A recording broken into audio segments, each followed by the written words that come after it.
Jonathan, let me so finish. either stop saying my name. You will be remembered and, no differently than the officers of the Third Reich. I know you rehearsed that line. Oh, I'm come sure you on, rehearsed man. that line, but it's really pitiful. And I'm a bit insulted that that is what you've come up with against me. Really? It's not offensive at all. If you want to not be compared to Nazis, stop acting like Nazis. It's very simple. I think you're consumed No, you by are, hatred my and friend. the fact that in The world has beginning, woken up, my friend. The when world has Piers- woken up. Prime Minister Netanyahu is going to be remembered as a Churchill that saved not only Israel from radical Islam, but also Western civilization. She is a self-described Zionist fanatic, someone who has a long history of being a pro-Israel ideologue, who just ran a piece saying the starvation in Gaza is fake. That level of bias being brought to 60 Minutes, to CBS, I think there'll be a lot more censorship of Palestinian voices than there already is. It's now 2 years since Hamas breached the Israeli border and unleashed pure hell. The terrorists inflicted suffering and atrocities which were previously unimaginable on victims who committed no crime. In the 24 bitter months that have followed, few can dispute that Israel's now done the same. War was inevitable. A response, as I've said many times, was justified. The same cannot be said of the starvation and civilian slaughter which have decimated Israel's international standing and brought anger and evil to our streets. A sickening attack on a synagogue in Manchester last week was followed quickly by an attack on a Sussex mosque. Hate-filled protests have routinely reached cities across the world. Anybody with a heart knows this can't go on. And the 2-year anniversary of October the 7th coincides with the biggest chance yet to finally bring this misery to an end. How close that end really is and how permanent that end will be are the subjects we're focusing on for the next hour, as well as the very real possibility, foreshadowed for so long, that an end to the war may be the beginning of the end for Netanyahu too. Well, joining me now is Zeteo Editor-in-Chief and CEO Mehdi Hasan. Mehdi, great to have you back on Uncensored. It feels like an historic moment, not just because it's the second anniversary, but because there is a peace plan which is being taken very seriously by all sides, it would seem, and which you yourself have already conceded. There are parts of this plan that you approve of. So let's go through this. Tell me what you like and what you don't like about the plan. Piers, appreciate you having me on. It's an important day, it's an important week, and it is an important plan if it can stop the violence. I just want to say one thing about your intro. You said Hamas breached Israel's border on October the 7th. Technically, Israel is the only country I know of that doesn't define its borders. It breached the fence, but Israel has never said whether it accepts that Gaza is not Israeli territory. It is actually Palestinian territory. And that comes to the plan itself, which is a plan that Donald Trump tried to get signed off with Arab governments, as you know, Piers, and then when he released it, Israel had made some edits. So it's not great to have a plan that's written by Tony Blair and Jared Kushner and edited by Benjamin Netanyahu. Clearly, it's not great for the Palestinians. But in a situation where there is a genocide going on, people like myself, we want an end to the fighting. I'm not Palestinian. Let me just be very clear. Palestinians get to decide what happens to their future, whether they fight, whether they cease fire, whether they sign a peace deal. That is up to the Palestinian people. But just looking at it from an analytical point of view, there are good things in the plan. An end to the fighting, top of them, a resumption of aid, a release of hostages and detainees on all sides. We all want that, right? An end to starvation, we hope. By the way, the plan says that if the plan is agreed, aid will be fully resumed, which is a concession, Piers. The aid hasn't been fully resumed, right. Unlike all the Israelis who've been on your show and told you, oh, aid, there's enough aid. Well, why does the plan say that aid has to go up then, has to be resumed? Anyways, park that for a moment. Those are the good things. End to violence, end to starvation, I hope, would be the good things. The bad things are that it's a very colonial plan. A lot of Palestinians have described it to me as colonial. Tony Blair and Donald Trump should have nothing to do with the running of Gaza. This plan puts them on some board of peace. I think you and I would agree that Tony Blair has been nothing but a disaster for the Middle East. To bring him back here is insanity. And of course, when you look at the plan itself, Piers, it's not a peace plan because peace requires a settlement to the conflict. It requires justice for the Palestinian people. It requires an end to the occupation. This plan does not do that, right? Netanyahu himself has told the Israelis there's nothing in this plan that says statehood. There's a vague mention of it, Piers, where it says if the Palestinian Authority reforms itself, if Gaza's redeveloped, if Israel decides there's no resumption of terror, then there will be a pathway to peace and statehood. It's all very vague. It's very conditional. It doesn't deal with the core issue, which I've been telling you on your show for over a year now is the occupation. Hamas is not the core issue. Hamas is a symptom of the core issue. The core issue is occupation. And this plan does nothing for that. It also leaves Israel in control of at least 20% of the territory, maybe a majority. I mean, Amit Segal, who's a journalist very close to Benjamin Netanyahu, he said over the weekend, this leaves Israel in control of the majority of the Strip as long as we want. Do you agree with the general consensus that Hamas can play no part in any government going forward in either Gaza or the West Bank? Hamas agrees to that, Piers. So the difference between what Hamas has offered to Biden and Trump and what Trump has come up with, and this is where the big sticking point is, Hamas has always agreed to a hostage release deal, all for all, they call it. We'll release all the hostages if you release all the Palestinian detainees who you've illegally taken, including the ones since October the 7th, which are mentioned in this plan, thankfully. That's one thing they've always offered, and it's in this plan. The other thing they've always offered is we won't be part of government. Have an independent committee of Palestinian technocrats, independent, non-political folks, not from the PA, not from Hamas, not from Fatah. They agreed to that. Israeli negotiators have admitted they agreed to that. The Americans have admitted that. What's different in this deal is the demilitarization point, right? The Israelis added this in at the very late stage, which is you must give up all your weapons at the very beginning of this ceasefire. That's the sticking point, which Hamas in their statement on Friday, Piers, you saw, haven't signed up to.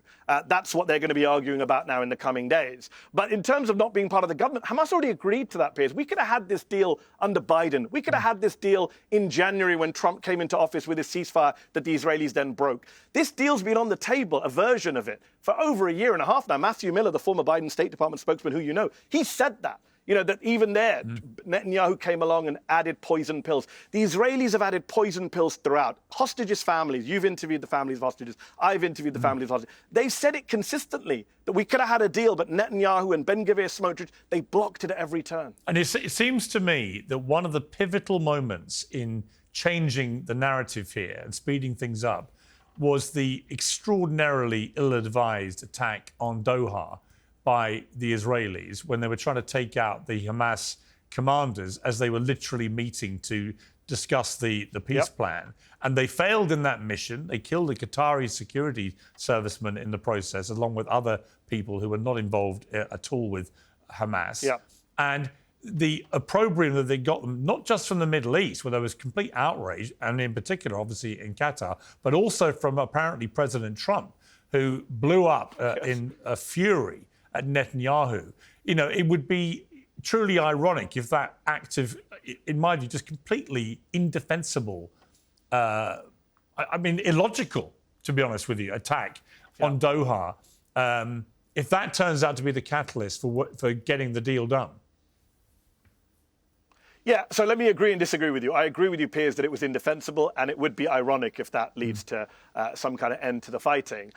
It's not illogical, though, Piers. I just want your viewers to understand. If you are an expansionist Israeli government, you don't want peace with the Palestinians. You don't want peace with the Lebanese. You don't want peace in the region. You want to keep expanding. Piers, you may have seen Benjamin Netanyahu recently said in an interview, he supports the idea of a greater Israel, which is a batshit crazy idea that some people used to say was a conspiracy theory on the Israeli far right. It was only mad people like Smotrich. The Prime Minister of Israel said recently in an interview he supports the idea of greater Israel, which means taking territory from Syria and Lebanon, maybe Saudi Arabia, Jordan, and creating a greater Israel, even bigger than they already have illegally. So it's not illogical from that point of view that you wouldn't want to do a peace deal. They always kill the negotiators. Piers, I came on your show after they bombed Iran, and I told you about Ali Shamkhani, who was the main nuclear negotiator, who was negotiating with the Americans. Trump had shared a tweet praising his position, and Israel targeted him. They thought they killed him. Actually, he survived. But they always target negotiators. They killed, last year, they killed Hananya in Tehran when he was leading the negotiations. They attacked, as you point out, in Doha, the Hamas negotiating team who were meeting to discuss negotiations. Go back to 2012. They killed a guy called Ahmed Jabari from Hamas who was in the middle of signing off on a permanent truce with Israel. They killed him. There's a long history of Israel undermining negotiations, ceasefires, truces. So it's not illogical because they don't actually want peace. And Netanyahu in D.C., Piers, you saw last week when Trump announces this deal, he says it's a great day in history. It'll bring, classic hyperbole and bombast from Trump. Netanyahu goes and does a video in Hebrew and says, hey, we got to win here. We're not leaving the Strip. And then the guy behind the camera says, what about statehood? He goes, there's nothing for statehood in this plan. You remember what they used to say about Arafat, Piers? That he says one thing in Arabic and another thing in English. Netanyahu's the master of that. He tells the Western media and Trump what they want to hear in English, and then he tells his right-wing base and his cabinet in Hebrew, yeah, we're not going anywhere. This is not a peace deal. It's Medicare annual enrolment, and people aged 64 and above should prepare to be bombarded with hundreds of phone calls and texts from agents who are simply pushing the Medicare plans which pay them the most. This is one message you won't want to skip. Most Medicare plans change every year, and many just disappear. Even if you like your current Medicare plan, it's critical to look at the 2026 plans, or you risk losing the coverage you need. That's why you need to know about Chapter. They're independent, they don't work for the government or big insurance, and unlike others, they compare every plan nationwide. Year after year, millions of Americans end up stuck on the wrong Medicare plan for their needs, which means they're overpaying or undercovered.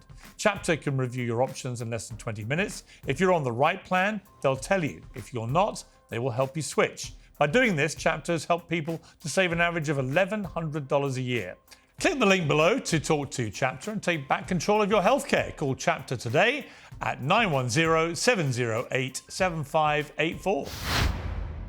Let me play devil's advocate with Tony Blair for a moment, because I, as you know, opposed the Iraq war very vociferously, and I believe that was the beginning of the end of his tenure and reputation in the UK, certainly. But it's interesting to chart what's happened with him since. He became a Middle East peace envoy. He's put an awful amount of hours and time and effort into trying to resolve a difficulty over there. And all right, it's like putting the fox in the hen coop. I totally get all that. I do remember having a long conversation with him before I went to interview Netanyahu for CNN, where his understanding of the conflict and the difficulties and the problems and everything was extraordinary. There's no doubt about that. And I'm also reminded of what he achieved in Northern Ireland, which was another seemingly intractable problem between the Protestants and the IRA, and no one thought it could ever be resolved. And Blair put the yards in, put the hours in, worked with Clinton, worked with Mitchell and the others, and they finally got a deal done. You know, sometimes, you know, and in that deal, of course, Martin McGuinness and Jerry Adams, who'd been, you know, senior IRA figures, became, you know, senior politicians. So there's a kind of, you know, there's a background here which I think has to be taken in totality. Is it completely insane that somebody like him can form a group which at least supervise a transition, potentially, hopefully, to a place where Palestine gets a recognisable state of its own? So, big picture, I think the entire idea of Trump, Blair, anyone else on this board is insane. The whole problem with Palestine is it's a legacy of colonialism. We don't need more Western colonialism. We need more self-determination. If you want to bring in local Arab countries, fine. Even that will be problematic. But really, it has to be led by people on the ground, not by outsiders. Donald Trump couldn't find Gaza on a map if his life depended on it. And Tony Blair, let me deal with Blair specifically. So, obviously, you and I opposed the Iraq war. It was a disaster. He lied. It wasn't just a mistake. It was a war crime. Tony Blair should be heading to The Hague, not to Gaza. I wrote a piece for Zeteo laying out the case against Blair being involved in the future of Gaza. People can read it at Zeteo.com. I will just be very brief and say this. He has hundreds of thousands of Arabs' blood on his hands. The idea that you would go to Gaza, where Arabs are being killed for the last 2 years, and that Blair, of all people, has any credibility with the Palestinian people. I've not met a single Palestinian who views him as anything other than a war criminal. And even if you put Iraq to one side, you mentioned his Middle East envoy role for the quartet between 2007 and 2015. It was a complete failure. Everyone agrees it was a failure. Go back and read the Financial Times editorial the day he resigned. They said it was a complete failure. He got nothing done. He was seen as just a proxy for the Israelis. He would say whatever the Israelis wanted. And that leads me to my last point. You rightly raised Northern Ireland. The reason he succeeded with Mo Mowlam and Clinton and Jonathan Powell and others in Northern Ireland is because Britain ended up being a fair broker. Both sides could trust them. Of course, both sides had their criticisms, the Unionists and the Sinn Féin side especially. But ultimately, Britain was trying to bring that conflict to an end in a way that involved talking to everyone. They've never applied that logic to the Middle East. Blair doesn't see Palestinians as equal to Israel. He is self-confessed a pro-Israel guy. This is the problem with all Western interventions when it comes to Palestine. They're never neutral brokers. The United States is not an impartial negotiator. To quote Aaron David Miller, a former Clinton negotiator, we are Israel's lawyer. That is what the US is. That is what the West is. That is certainly what Tony Blair is. So, yeah, he doesn't have any credibility. And by the way, don't even get me started on the conflicts of interest. The guy makes money from deals every time he's in the Middle East. Him and Jared Kushner have no credibility. They're both making money on side deals in the Middle East while they're trying to bring supposedly peace and redevelopment to Gaza. Zero credibility, Piers. It'll end in tears. Talking of people making a lot of money, Bari Weiss, formerly of the New York Times, has just sold her free press business of just 4 years standing to Paramount. David Ellison has bought it, the new boss of Paramount, and she's been put in charge of CBS News. Some people on the pro-Palestinian side are very concerned because she has obviously very pro-Israeli history. Are you concerned, or are you also, given that you and I and others have made a similar leap into the brave world of individuals running their own kind of media entities, and she's obviously a massive success story in a very rapid period of time. What do you make of what's happened with Bari Weiss and the Free Press, and are you concerned about maybe whatever influence she may have on CBS News? Yeah.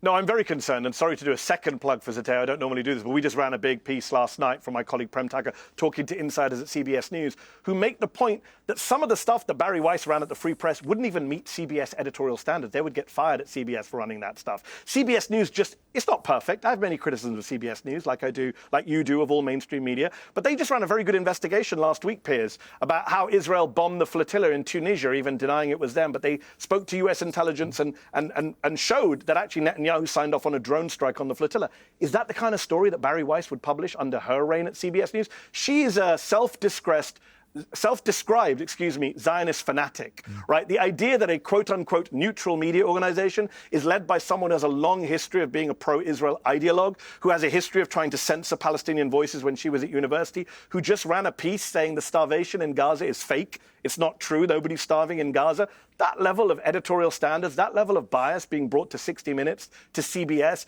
it's really worrying. And you and I, you do a show called Piers Uncensored. I think there'll be a lot more censorship of Palestinian voices than there already is now at CBS News with her in charge. David Ellison, the guy who's hired her, the son of Larry Ellison. Again, the Ellison family is very, very pro-Israel. Larry Ellison is the biggest single private donor to the Israeli military, to Friends of IDF. They've made very clear what their biases are. They've made very clear why they're hiring her. They've made very clear why they're buying TikTok. Because as you said in the introduction, Piers, public opinion is turning against Israel. So these folks are doubling down on messaging, doubling down on trying to control what we see and hear online and on TV. So it's very worrying for those of us who believe in free speech. Well, let's see. I give her the benefit of the doubt. I tweeted her today to congratulate her on an amazing deal. I saw. Whatever people think, it's an amazing turnaround. I mean, you and I know it's not worth You and I both know it's not worth $150 million. That is the Ellisons taking care of Bari Weiss. Mehdi, you and I should absolutely pray that these businesses are worth that much in such a short period of time, because then you and I will be laughing all the way to the bank. But no, Inshallah. I do remember her being kind of forced out of the New York Times by the woke mob, and That's false, Piers. Well, it's not really. She was really. not forced out of the New York Times. It's not really. But anyway, BS. I will try. Like always, I'll give her the benefit of the doubt until or if she ever proves me wrong. So we'll see. I think it's going to be a hell of a rollercoaster ride with her in charge of CBS News. And honestly, if I'm honest about it, I think mainstream media in America, the mainstream news media in particular, has had a stick up its ass for a long time, and it's about time that stick got broken and they got brought into the real world. And it'll be interesting to see what happens. She's not the solution. I agree with you about the stick in the ass. She is not the solution. We shall see. Mehdi, great to have you back on Uncensored, always. Well, joining me now is Hananya Naftali, the digital aide to Israeli Prime Minister Benjamin Netanyahu. Welcome to Uncensored, Mr. Naftali. We were just talking to Mehdi Hasan there. Thank you for having me. He's concerned about something that's very much in your wheelhouse, about the influence, as he puts it, from David Ellison, who's now running Paramount, the appointment of Bari Weiss now to run CBS News, and the purchase of her free press business and so on. Do you understand that concern? Have you had any conversations with David Ellison, with Bari Weiss, that could allay those concerns? I didn't have any conversation with Blair in particular, but I listened to the interview, and I have to say, it almost sounds from listening to Mehdi Hasan that being pro-Israel is a curse. So, I would just like to make it very clear. I'm proud to be pro-Israel. I'm proud to be Zionist, and I think that there's nothing to be ashamed of that. Israel is actually at the forefront of fighting for the sake of Western civilization, and there's nothing to be ashamed of that. But on top of that, I have to say that the fact that Mehdi at least, raised serious concerns about one media outlet that's been relatively pro-Israel in, the way I see it, in a world full of anti-Israel mainstream media. That's actually a blessing to have, for once, an outlet that reports the facts. What is your digital aid? What does that actually involve? What do you actually do? Today's show is brought to you by Oxford Natural, makers of the Optimum Day and Optimum Night all-natural supplements. Thousands of Brits and Americans are already taking them with incredible results. Optimum Day is designed to boost your energy and support weight loss throughout the day. Optimum Night helps you relax and get deep, refreshing sleep. And don't just take their word for it. Here are just a few of their success stories. England football legend Michael Owen lost 40 pounds. Robbie, the face of AFTV, dropped over 100 pounds. Linda, a top law firm executive, lost 50 pounds. And Anita, an immigration lawyer, shed 60 pounds. To watch their full stories and find out more, scan the QR code on your screen or visit oxfordnatural.com/Piers. And here's the best part. Use the code Piers, P-I-E-R-S, and get 70% off your first order. Get 70% off with the promo code Piers. Well, I've been working for Prime Minister Netanyahu for quite some time. I'm part of the digital team. That it's practically speaking, it's actually helping to manage the social media accounts and to basically be able to deliver the Prime Minister's messages out to the public.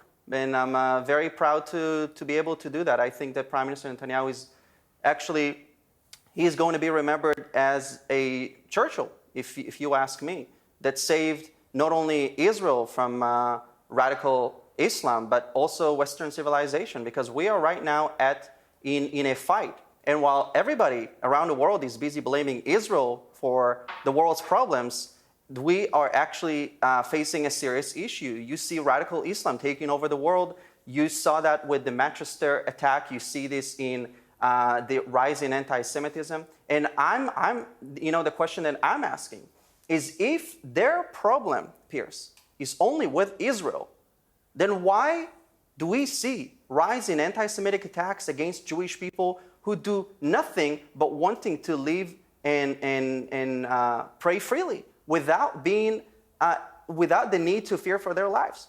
Piers, we are probably the one group in the world that is advised to hide our identity. When I travel and speak about Israel abroad, I'm advised to hide who I am. But of course, the way I see it, we have nothing to be ashamed of. But the sad part is that Israel is not allowed to win wars these days. I have to tell you, Thatcher saved Britain's economy from collapse. Churchill saved the world from fascism. And right now, Netanyahu is doing what every great leader does, saving its citizens, fighting to bring freedom and victory. But quite frankly, we're seeing right now that based on mainstream media outlet, we have to lose. We have to lose because we're Jewish. We have to lose because we're strong. And we have to lose because we refuse to back down. Well, I don't think anybody. I take issue with that. I don't think anybody wants Israel to lose. I think what people have been increasingly concerned about, and I'm one of these people, is the scale of the response to October the 7th. Here we are 2 years later. The war aims were to defeat Hamas, which has not happened, were to have the hostages released. That hasn't happened either. Been no hostages released now for many, many months. And the war aims have not been achieved, but in the process, 75% of Gaza has now been completely destroyed. The functionality of Gaza has been pretty well reduced to nothing, with the hospitals, schools, everything being reduced to rubble. And that you've got over 60,000 people being killed. We don't know exactly how many are Hamas, but we do know that it's an estimated 20,000 plus children who've now been killed in this. And it's the scale of what's been going on, the total devastation strategy, which has really concerned the world and has made Israel's government increasingly a pariah government. And, as somebody who has always supported Israel, who absolutely defended Israel's right to defend itself, in fact, felt that Israel had a duty to do that after October the 7th. I'm very sad to see that so many people, you ask, why are Jewish people feeling threatened and coming under attack? It's horrific. There's nothing worse than anti-Semitism. It's a disgusting thing, particularly given the history of the Holocaust and so on. But there are clearly people who are using what they see as the massively disproportionate response of the Israeli government to October the 7th as an excuse to persecute Jews. And I've said this for a while now, that it really concerns me that the longer this goes on in Gaza, the more unpopular the Israeli government makes Israel and the more dangerous it makes life for Jewish people. And, you know, some people respond to me saying things like that by saying, well, you're an anti-Semite. Well, I'm not. I love Israel as a country. I love Israeli people. I know many of them. And I want Israeli people to live in prosperity and security. But I also want Palestinian people to enjoy the same liberties that Israeli people have.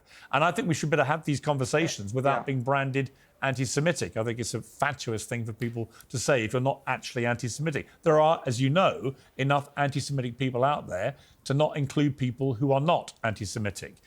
So that is where I think Israel's got itself. Well, I have to join your remarks and actually say that as an Israeli, as a Jew, I love the Palestinian people. I don't wish for any human being to suffer, you know, and actually it's very sad to see that the amount of suffering that Hamas brought to the people in Gaza. You know, to think, I'm not saying that you're implying that, but, you know, when people imply that we Israelis take joy and celebrate when we see Palestinians suffer, it's insane. Of course not. I don't celebrate when I see people suffer. But on the other hand, I do remember who danced in the streets and celebrated when Hamas butchered my people on the 7th of October. But I also have to say back to, in response to what you said, Israel is acting in accordance with international law, with the armed conflict law, with the Geneva Convention that actually says that the genocide convention that basically says that in order to carry out a genocide, you need to have an intent to destroy a group of people. And clearly, you know it, and I know it, that Israel has an incredible military capability. If Israel wanted, it could have erased Gaza in 2 days. And here we are, 2 years later, and you see that we're still at war. And it's because Israel is upholding the highest standards of human rights. We don't want to harm the Palestinian population. And as a matter of fact, when I served in the Israel Defense Forces, I was never taught to target civilians. And as a combat medic later on, I treated and I saved with my own hands an Israeli soldier in the Israel Defense Forces. I saved the lives of Palestinian people. So I want to use this opportunity and say that we don't hate the Palestinian people. Those that say, I hate someone just because they're Palestinian, they're in the wrong. And they don't represent the majority. I certainly haven't accused you of that. I mean, my question for you would be, are you a journalist now? Do you consider yourself a journalist? Well, I do Israel activism on social media, and I think that it's very important to have a conversation with the other side. But you know, the reason I'm asking about journalism is, you know, a lot of Israeli guests come on and they say we are the most moral army in the world. Everything we do is incredibly ethical. There's nothing we're doing which could remotely constitute war crimes and so on. To which my response as a journalist is, if that is the case, why is there an ongoing ban against international journalists going into Gaza? Because every war correspondent I know is desperate to get in there to verify the Israeli claims, right? And if it turns out that everything the Israeli government has been saying about what it's been doing is true, then fine. But there seems to be a growing suspicion that the reason why Prime Minister Netanyahu continues to ban international journalists is because he's doing stuff he doesn't want the world to see. Well, I think that first of all, I heard the Prime Minister Netanyahu saying on an interview that journalists should be able to enter into the Gaza Strip and report, but we have to keep in mind that it is an active war zone, and you have to make sure that you are safe. We want to keep the lives of journalists. He's not doing it out of the safety of the journalists. Let's try and have a grown-up conversation.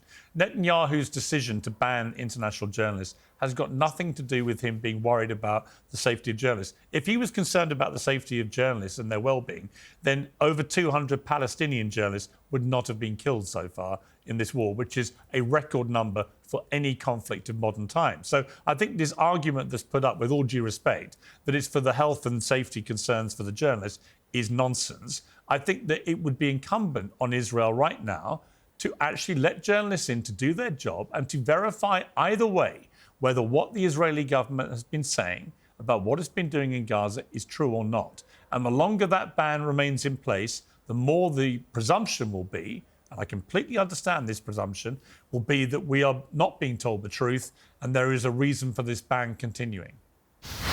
Today's show is sponsored by OneSkin, which can help all of us look even younger. OneSkin is redefining skincare with cult favourites like OS1 Body, Face and Eye, built around their patented OS1 peptide, which is clinically proven to target senescent cells, a key driver of skin ageing. Backed by 5 clinical studies, OneSkin products improve skin texture, firmness and elasticity over time. They have more than 10,000 5-star reviews, born from over 10 years of longevity research. OneSkin's OS1 peptide is proven to target the cells that cause the visible signs of aging, helping you unlock your healthier skin and hair now and as you age. For a limited time, try OneSkin with 15% off using code PIERS, that's P-I-E-R-S, at oneskin.co.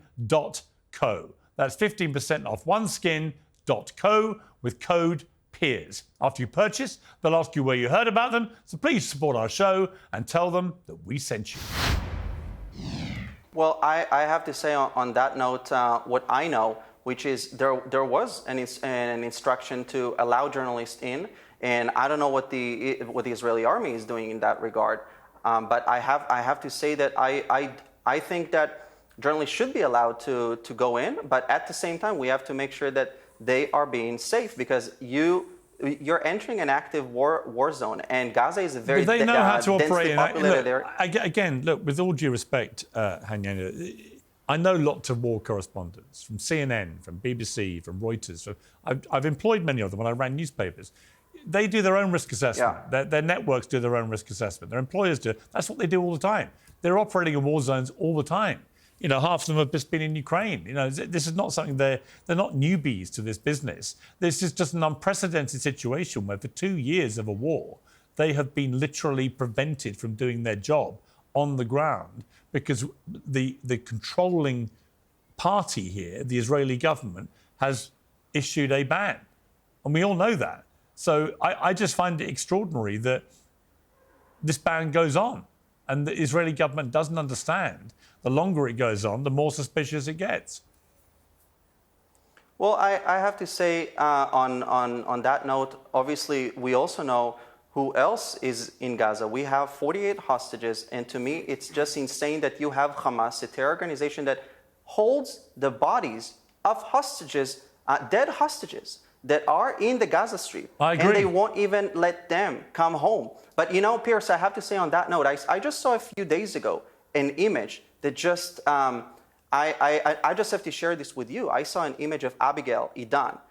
She was kidnapped when she was 3 years old. Hamas kidnapped her on the 7th of October.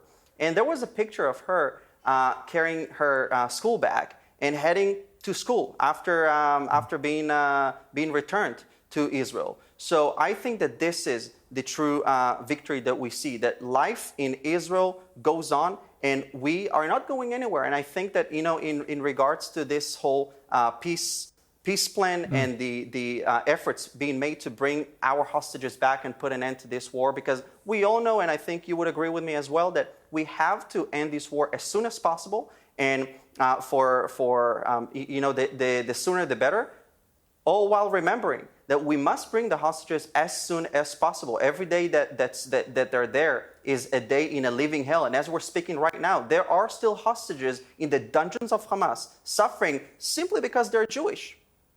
Yeah, listen, you won't get any disagreement from me about the hostages. It's a disgusting, ongoing war crime that these hostages are being kept by Hamas. Thank you for acknowledging that. Hamas, well, I've acknowledged it every day I've covered the story. Hamas are a despicable terrorist organisation.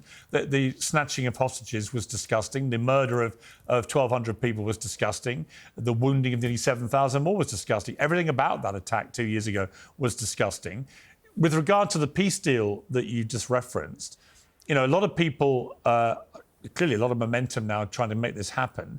A lot of people believe the catalyst for the real momentum came with a furious denunciation by President Trump of Prime Minister Netanyahu about the attack by Israeli forces on Doha, on Hamas negotiators, that was done without prior agreement from the United States. Doha obviously has a huge American military base there, the biggest in the Middle East for American forces.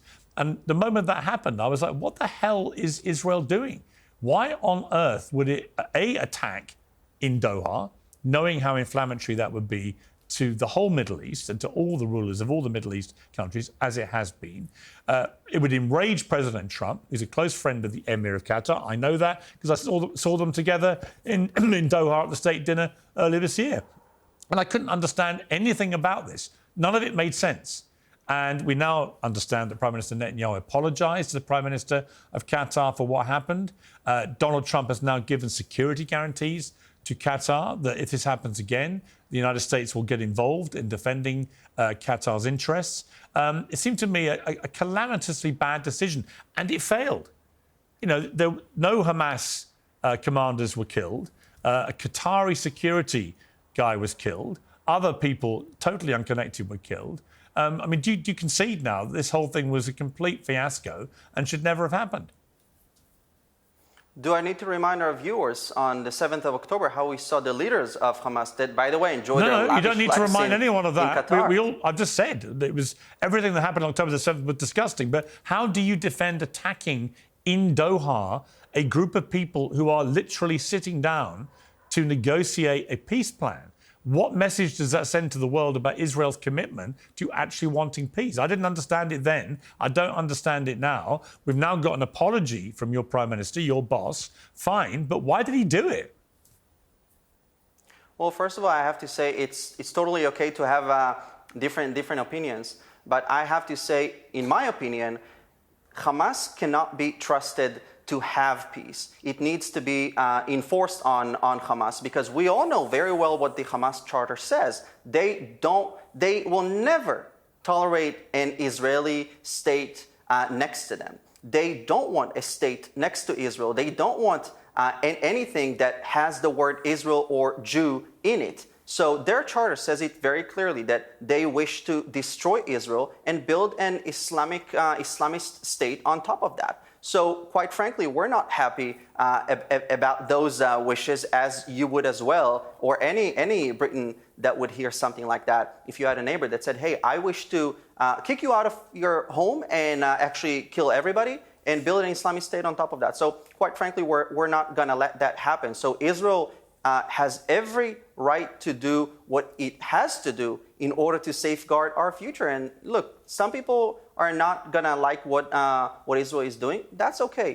You know, I have to say that, and that's not directed to you, but the people that stayed silent when we were under attack, and you know, then later all of a sudden woke up when we are defending ourselves. So I advise them to keep and be silent when we do what is necessary to bring our hostages back. And trust me, the way I see it, Israel is doing everything in its power to bring the hostages back. And until now, Prime Minister Netanyahu was able to bring, if I'm not wrong, about 207 hostages back, living and dead. You know, we can't forget the Bibas family, for example, that were just brutally massacred and later returned home. So at the end of the day, we in Israel are dealing, the Middle East is a tough neighborhood.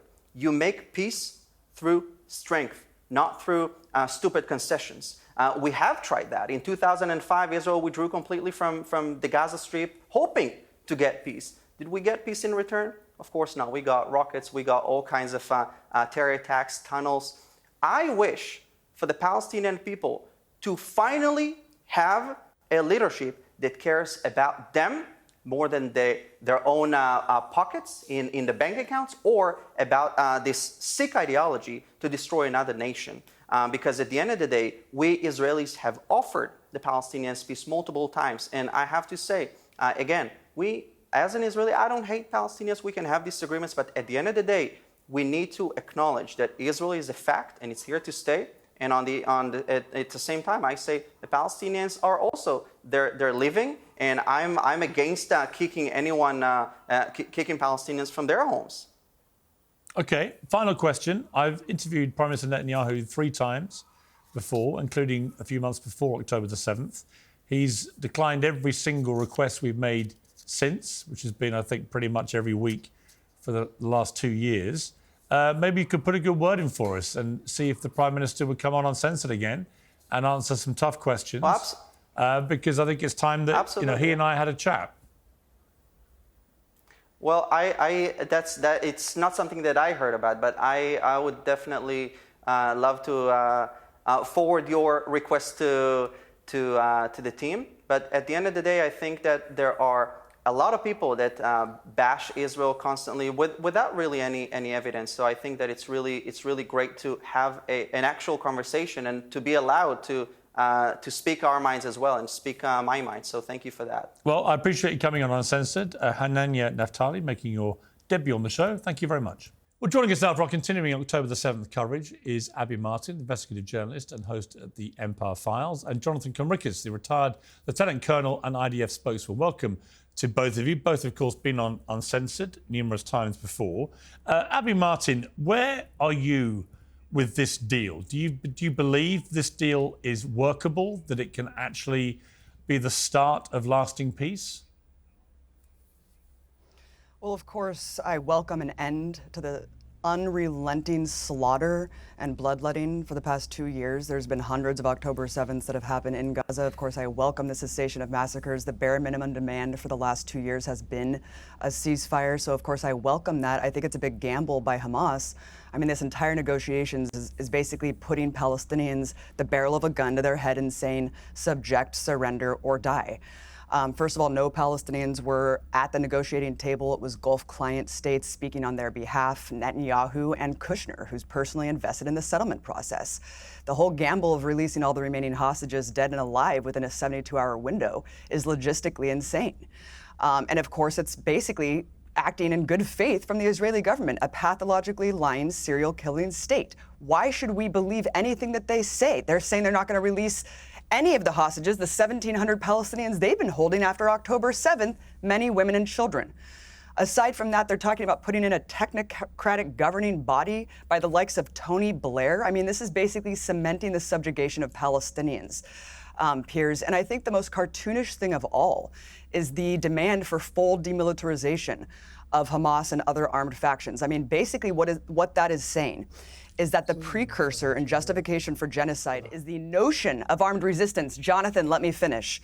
The notion of armed resistance, which is a legally enshrined right in international law. That is not a justification or precursor for genocide. In what reality are we living in that the victims of a genocide are being asked to make concessions to the people committing genocide against them? If you do not agree at this point, 2 years in, that the state that needs to be demilitarized and de-radicalized, frankly, is not the state committing genocide, then you're part of the problem. Okay, but on that last point, before I go to Jonathan, why should a group, Hamas, who perpetrated one of the worst terror attacks of modern times, why should they be entitled to any power at the end of all this? Why should they not demilitarize? Why should they not have all their arms taken away as part of a deal? I don't really understand the logic there. I mean, you can have your view about the Israeli government and the way the IDF has conducted this war, but why should Hamas have any rights to anything, frankly?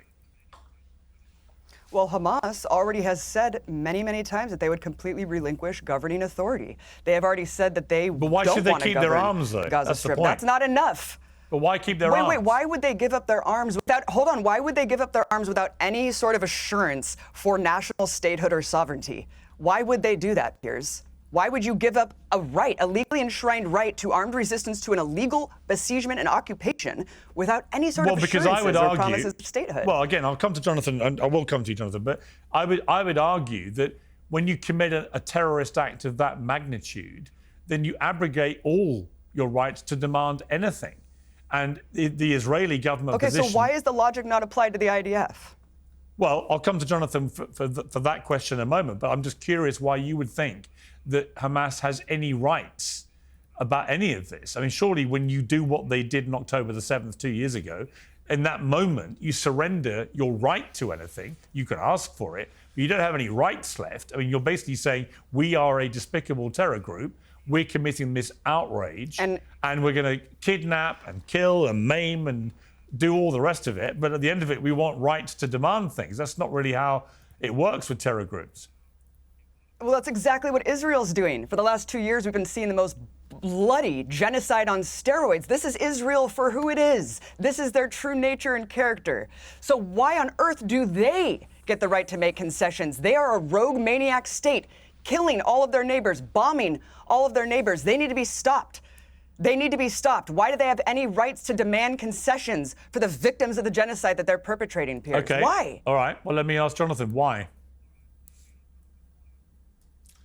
Is that really the question, Piers, that you're asking me? Well, I think it's an interesting flip question to the one I asked, which I didn't really get a satisfactory response to, which is that actually, to me, Hamas have no right to demand anything here. And clearly, the Netanyahu government position is that we will carry on pulverizing Gaza until the last Hamas terrorist is left dead in the ground, as long as that takes. And everybody is intent on trying to stop that happening because of the collateral damage to so many civilians and so much property and so on. But of course, the flip side is the argument comes back, well, prior to October the 7th, and since October the 7th in particular, the Israeli government, many people on the Palestinian side believe, have behaved like a rogue terror state themselves. So what right do they have to determine what happens here afterwards?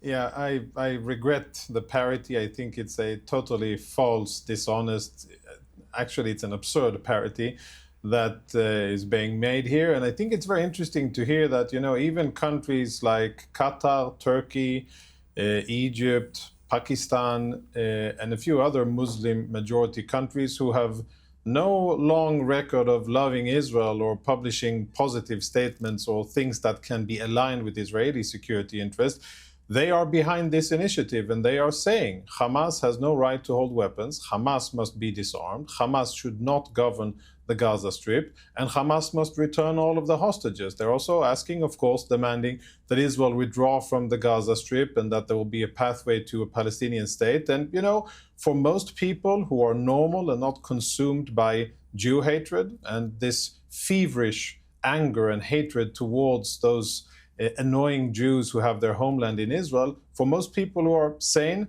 that makes sense. And it makes sense for Israel to actually dictate the terms against Hamas. It makes sense for Israel to defend itself, not only against October 7, but against an organization that has both written and said multiple times before October 7, during and after October 7, that it is their outspoken goal and intention to annihilate the Jewish state. So for me, there's really no question what needs to happen here. This war cannot and must not end without a defeated Hamas, without Hamas that is completely dismantled of its military capabilities, and without a fresh start for people in Gaza.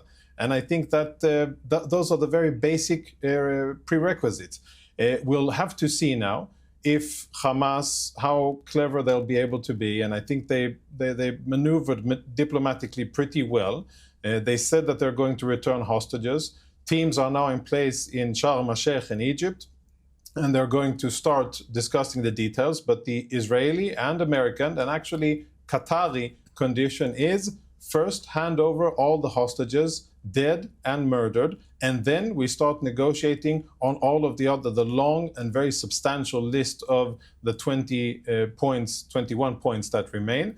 I hope that Hamas will do it. I hope that Hamas will be true to their words for once. I hope that they will return the hostages, those that they murdered and those that are still in captivity more than 2 years, suffering, starving, abused and everything. And I hope that they will be returned to their families. And then we can start looking at the withdrawal of Israeli forces, stopping military operations, and perhaps building a different Gaza.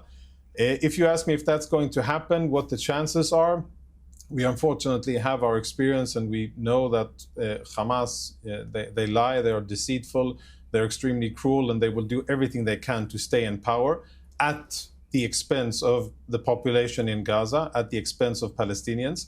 But I hope that for once in their short history, Hamas will do what's good for Gazans and not for the Muslim Brotherhood and not for Hamas itself. But we'll have to wait and see.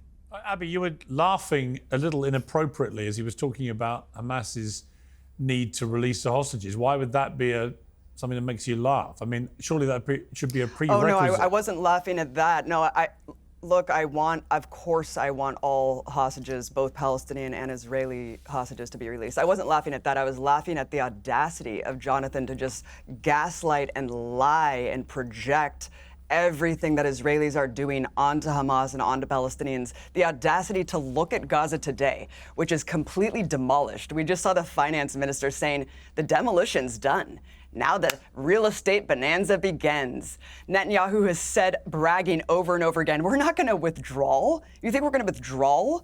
It's a joke, Jonathan. The world knows you are lying. You have lost the plot. You know who can't come home? The 17,000 children that Israelis have slaughtered.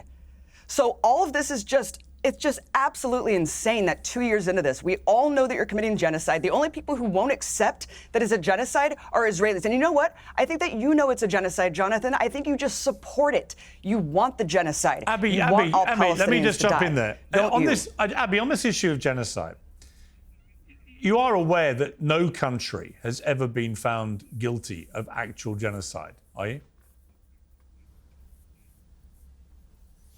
What point is this question? That even in Rwanda, what is the point of that question? We know it was determined that the legal threshold for a genocide was not met. Every single genocide scholar, even though, so my point is that you're looking at Gaza today and you're saying that you've agreed that it's a genocide, Piers. No, I've never agreed that. I've said that I believe what has been going on. Sure. No, because simply for the reason I've just stated, there has never been a legally determined genocide declared.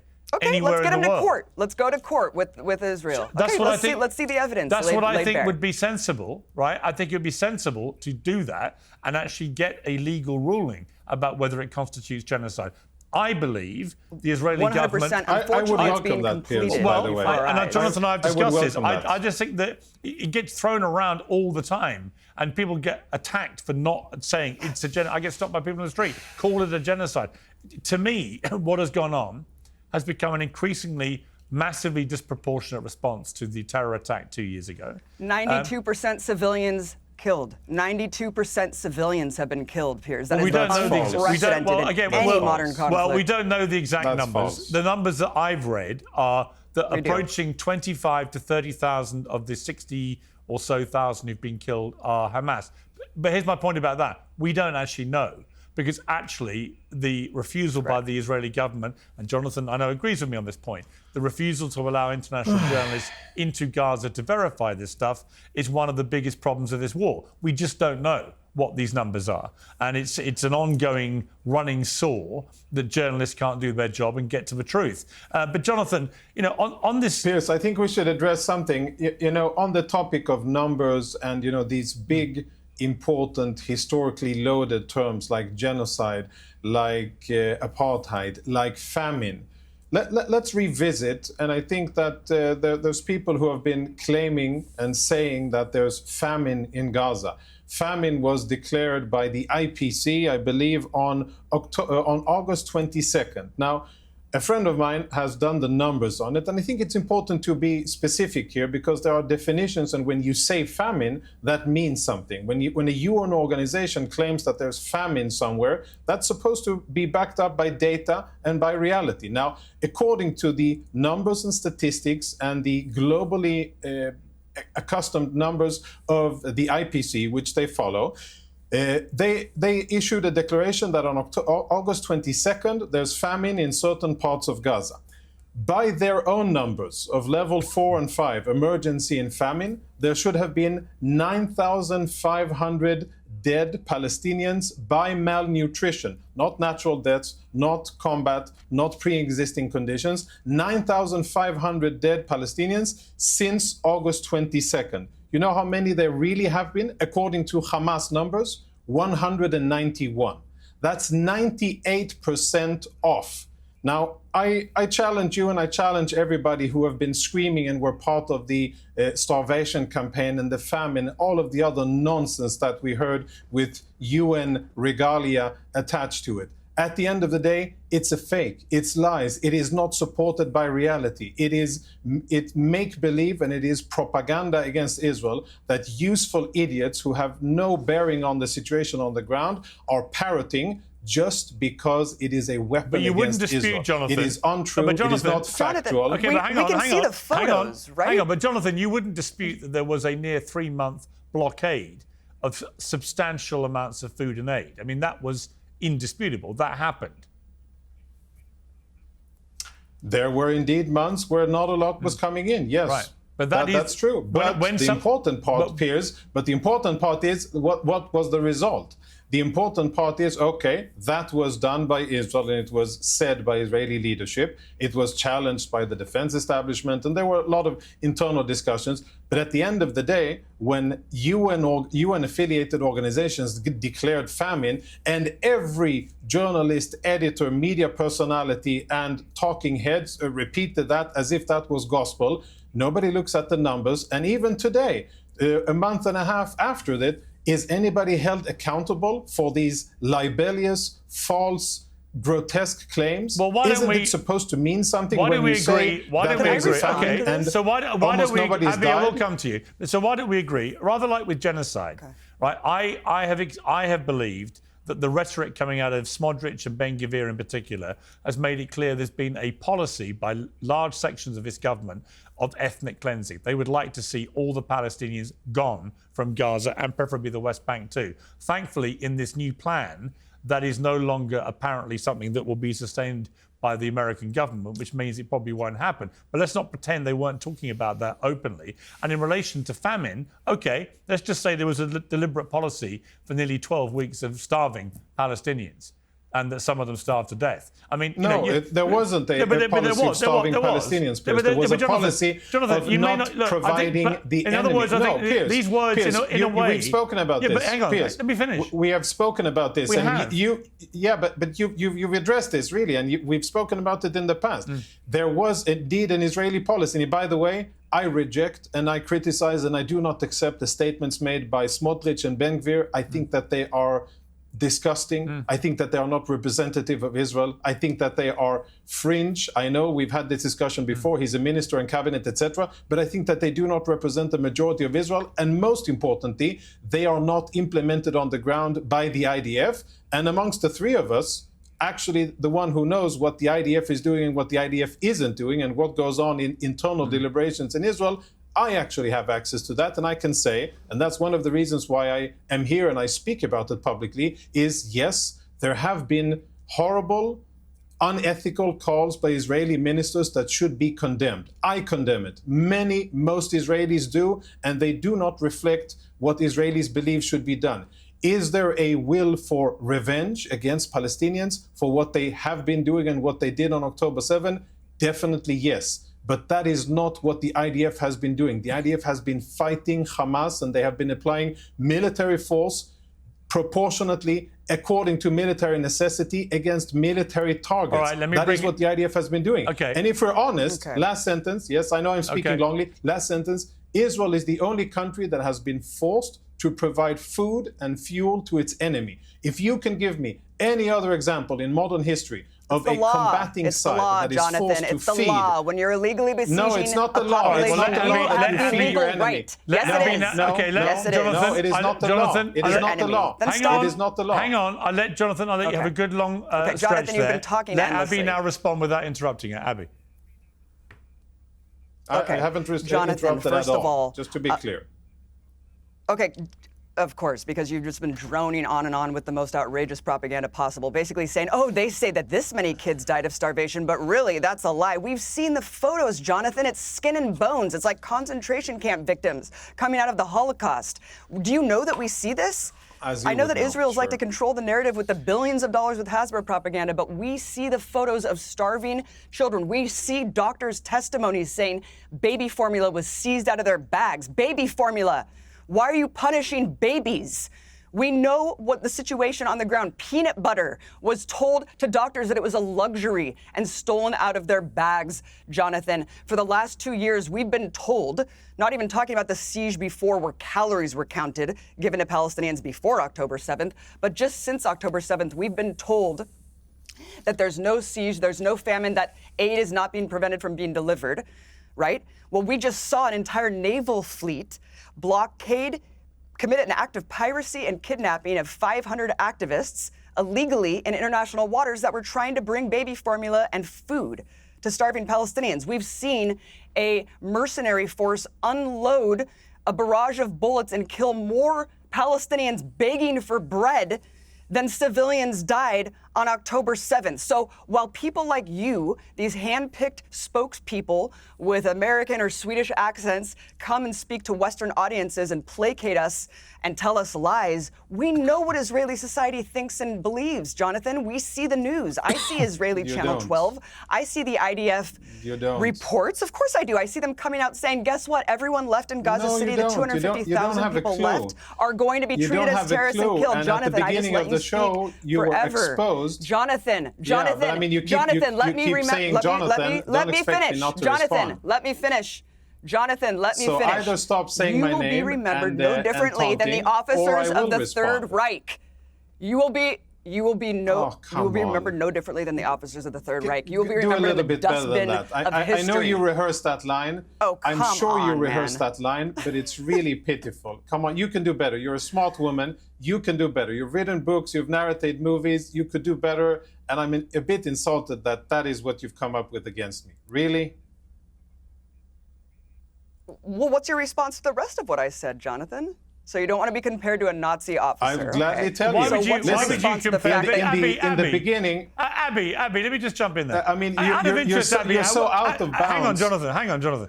Abby, out of interest, why would you think that anybody watching this, when they hear you tell a Jewish man that he's basically a Nazi, who the were grandchild of a Holocaust survivor, by the way, whose grandfather's family was murdered. that is a winning point to make? Why would you not think in that moment, a lot of viewers go, what the hell are you talking about? Why would you be so offensive? 70.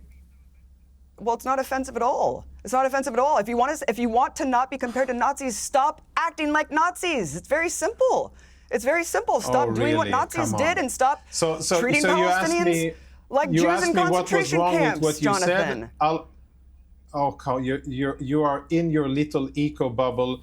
You're so. I think you're consumed No, by you are, hatred my and friend. the fact that in the world has beginning, woken up, my friend. The world has woken up. No one believes your lies anymore. No, it hasn't. You're And pathetic. I don't think that You're we're pathetic friends. I don't think propagandist. that we're friends. You're an absolutely pathetic No, not at propagandist, all. and But no one when believes you in the you. beginning, No one when believes Piers you. gave you a long lifeline. Israel's on a shelf Piers life, gave you my a friend. long Zionism lifeline, has and a he shelf asked life. you, why does Hamas have your legitimacy in your eyes? Why should Hamas even hold weapons? And you fumbled and stumbled, and you couldn't bring yourself to say, well, actually, no, Hamas shouldn't have weapons because they're bloody highness terrorists. That's the response that I would, I think it makes Israel sense should for be a person like you to demilitarized, say. Jonathan. But you couldn't bring yourself to say it. Why? Israel Because should you be sympathize with demilitarized. them. Of course I'm not because you gonna say believe it. that their resistance is legitimate. You believe, I'm sure, that Israel is very annoying and that we shouldn't I believe in the exist law, where we Jonathan. Are. I've seen I your believe in the movies. law. Yeah, no, you don't believe in the law. You don't believe in the law. You believe that we don't have a right to exist in our homeland. I want I've seen Israel your movies. I've read some parts of your books. All right. I've seen what you've done in Gaza. You've been propagating for Hamas. Israel should That's follow what the you've law, been doing. Piers. Very and you simple. couldn't The even solution bring is yourself Israel to to say, follow the law. I think you couldn't everybody even bring yourself everybody to say should follow the Hamas law. shouldn't have weapons. Everyone should follow the law. I've got to leave it there. Everyone should follow the law. We've run out of time, but I thank you both very much. Thank you. Piers Morgan Uncensored is proudly independent. The only boss around here is me. If you enjoy our show, we ask for only one simple thing. Hit subscribe on YouTube and follow Piers Morgan Uncensored on Spotify and Apple Podcasts. And in return, we will continue our mission to inform, irritate and entertain. And we'll do it all for free. Independent, uncensored media has never been more critical, and we couldn't do it without you.